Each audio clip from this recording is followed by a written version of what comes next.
Speaker could even sit down and accept the fact that it was unprocedural and continue shutting us down, continue refusing us for us to talk, just because he wants himself to be famous in a certain political alienation. What happened today is, after we finished the whole debate, when we went to voting, unfortunately, before the results were tabled, we had a very bad incident, and we suspect that the same incident was conducted by the bodyguard of our Speaker, because they were behind the Speaker. And where the tear gas came from was from the same place where they were standing. And all of us were in serious communication. We were trying to finish the voting, and all of a sudden we hear a very big bang, behind us, and it was coming from where the bodyguard of our Speaker is. Unfortunately, I don't know if they sense defeat or what. But what we need, and we are very adamant and we want it, is we want this document, because it has not been passed, it has not been rejected. We want it to go the procedural way. It is very unfortunate that when the whole chaos started, the Speaker wanted to rush and start announcing, but unfortunately he found himself jumping out of the window. A whole Speaker Anaruka kwa dirisha. That is what happened.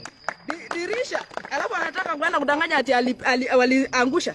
My friends, the same political, let me tell you, that thing was not passed, and the Speaker should not even think about giving fake results and giving it to the House, to the Senate or the Assembly, because we are watching, and the people of Baringo are watching, and we want this thing to go to public participation. What happened today was very unfortunate, and Speaker, you don't resort to such demeaning actions because you want to just have a political future or something. That is very bad, and you stooped too low, very low. Thank you.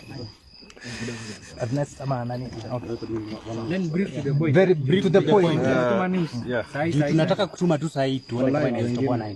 Okay, your name and of course go to the point. Yeah, Kenyans, ladies and gentlemen, my name is Makale Selemoy, MCA Chura Maya Ward, former Deputy Speaker Baringo County Assembly.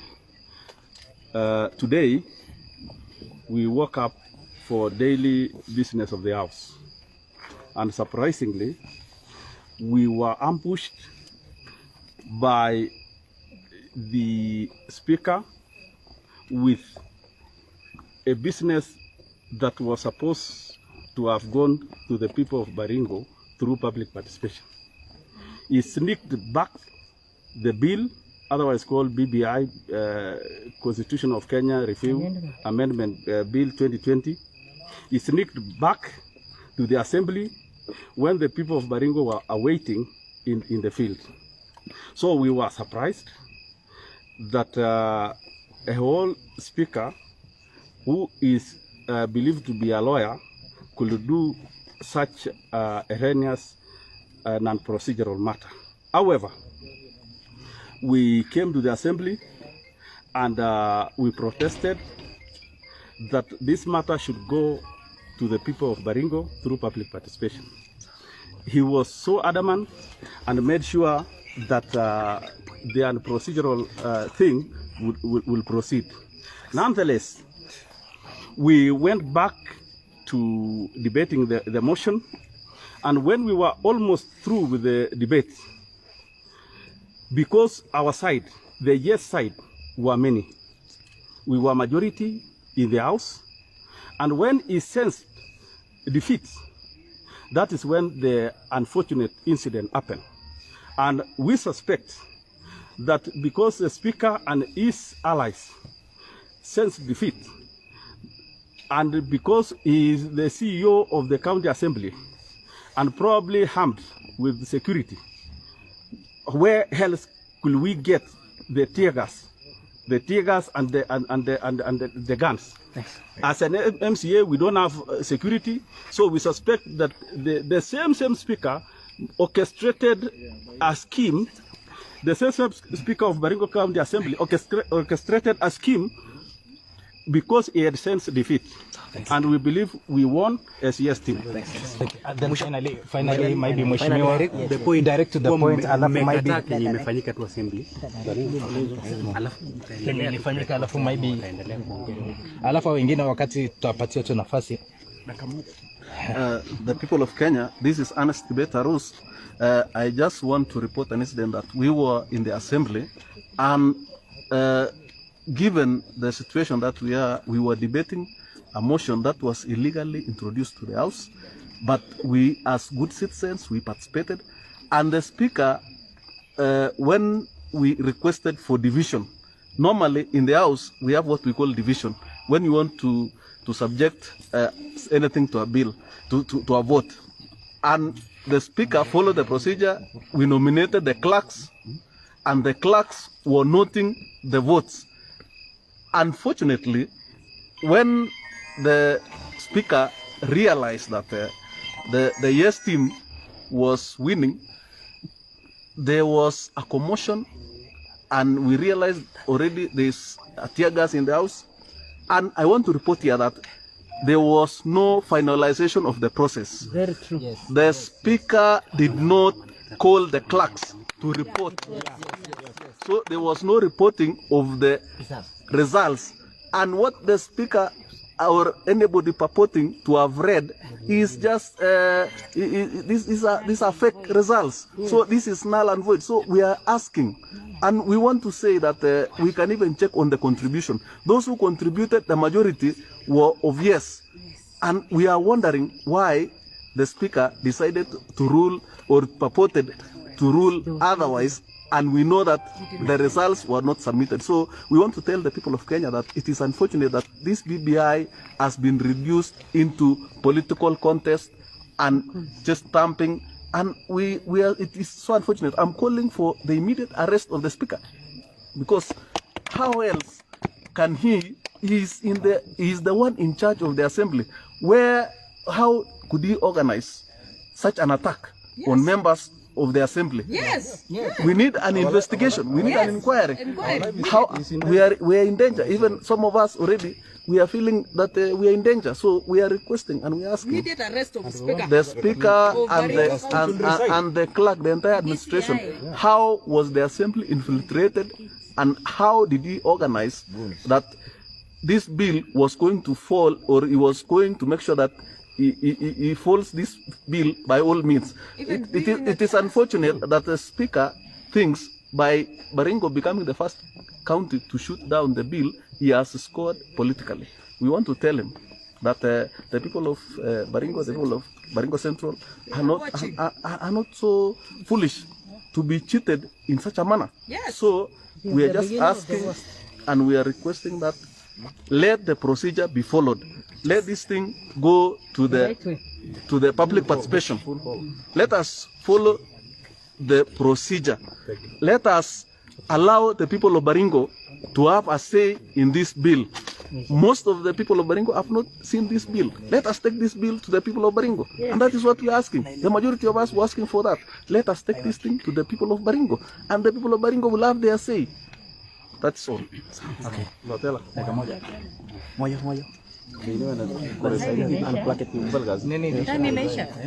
Battery.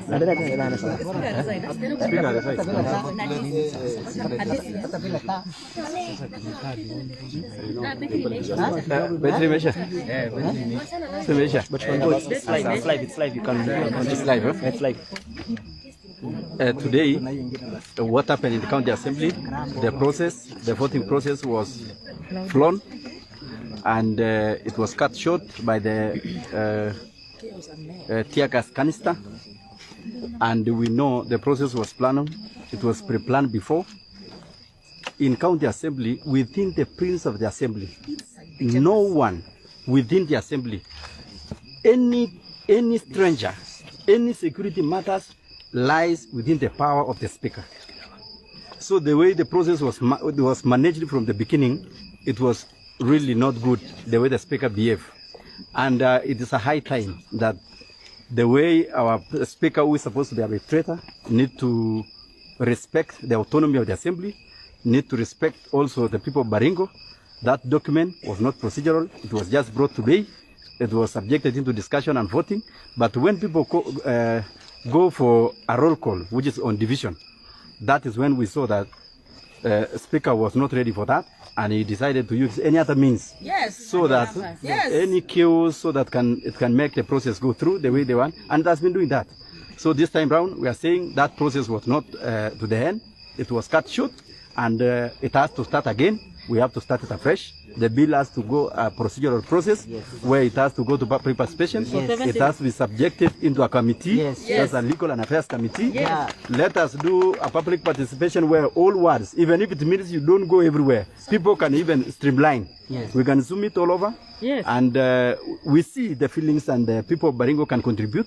Let the document be discussed. Even as MCAs, when we received the document in the assembly, we have never been done any speaker's caucus for that document to be discussed on what are the procedures to be done, because our standing order is very clear. But now they are saying this is not a bill. What is it? If this is not a bill, what is it that cannot be subjected into any other process of a bill? What is so the speaker is now misusing the standing order rule number 1. Yes. So, and rule number 1 is very clear. It says where the circumstances or where the law is not clear. And he does not have that monopoly of doing it. And we have to say, next time in the process, we don't need someone who has an interest on it. And he has really painted County Assembly of Baringo in a very bad image. And we need to respect the autonomy of the assembly. Thank you so much. Wow. Situmalizia. No, speaker should resign or the clerk. Both of them.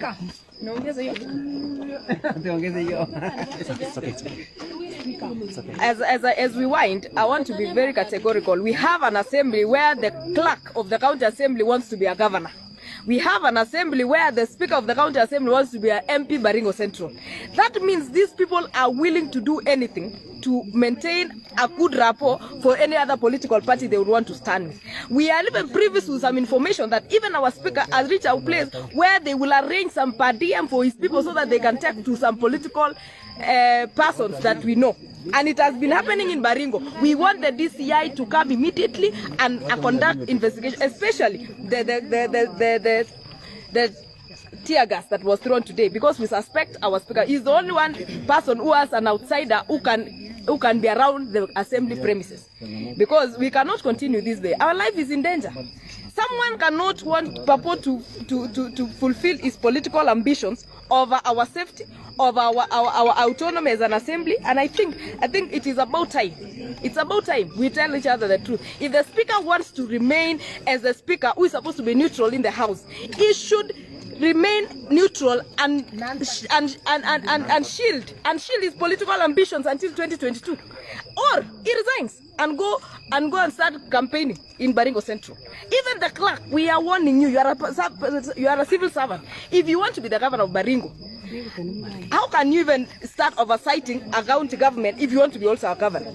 And you are using the same powers invested in. Instead of advising the speaker, you connive with speaker to make sure that there is no autonomy in the assembly. I think it is about time. Speaker and clerk, you have noticed.